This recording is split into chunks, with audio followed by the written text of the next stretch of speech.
What's up, boys? It's Wolf. On my grind to get the Dark Aether on my weapons, I came across what might be the most fun thing in zombies history. The knife. Now, I know what you're probably thinking, but Wolf, what's so fun about swiping at zombies one at a time for 30 minutes?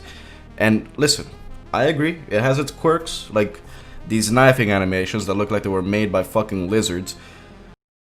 99 times out of 100. In fact, you don't even have to use weights if you repetitively do this motion, internal rotation with elevation of the shoulder.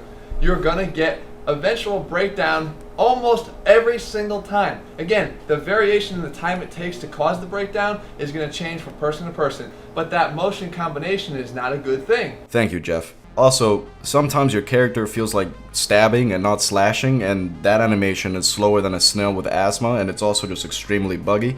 Like, right here, I go to knife a zombie, and I guess one of them had to tell me a secret, because I immediately get teleported into the full horde I was training, and I get absolutely mauled in half a second. The knife is also not very good at dealing with dogs. Every time you go to knife a dog, your character breaks their neck in the process, leaving you very disoriented and at a distinct disadvantage.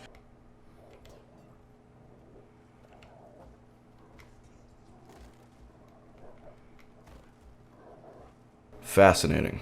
Despite the setbacks, I mean, nothing quite beats the feeling of just walking up to one of these walking jelly beans and just bopping them in the head one time and then watching them take a second to realize what even just happened. Hey, Kevin! Hey! He just hit me twice. So you telling me he that fast? They not jumping me? Ain't nobody jumping me? So naturally, the next question that I asked is, can you do the Easter egg with a knife only? Now, the short answer is yes. The long answer is why? So the hardest part of this Easter egg to do with knife only is the boss fight, so I'm just gonna skip all the way to the setup to the boss fight. So right here, I recommend you have at least Jug and Quick Revive. Also, stamina up is essential, because once the yellow Teletubby starts spawning in, your only recourse is to channel your inner Forrest Gump and just run like the fucking wind. Luckily, I also get a max ammo here, so I can use the bullets to sharpen my knife or just straight up shove them up my ass, I guess. Now the boss fight starts, and already my hands are sweaty. I got my life alert within reach because my heart is recreating the beat to Humble by Kendrick Lamar. Shit is just popping off all over the place. Also just mostly because I know I'm about to get ragdoll fucked by an army of zombies, and I'm over here holding a fucking bedazzled knife. Now the fight starts out as you'd expect, not very well, and but still 10 times better than how I thought it would go. That is until the Simpsons show up and start whooping my ass, and this dog, holy shit, it's like I'm trying to knife water itself, god damn. Anyway, my armor breaks here, so basically now the pollen in the air could take me out, so I gotta take the necessary precautions.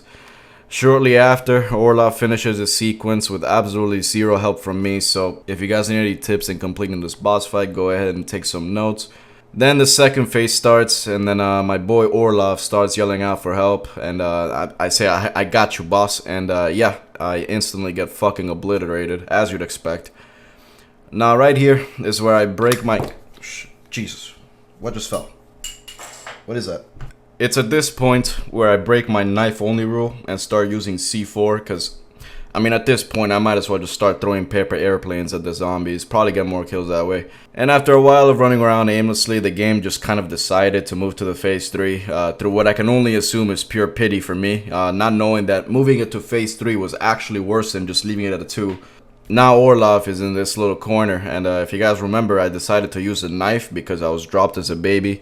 More than dropped, I got RKO'd, and yep, there he goes. Now I end up attempting this another 15 times. And I'm about to show you the only other time I made it to the boss fight. Because Agent Clifford and his shadow clones kept taking my ass out.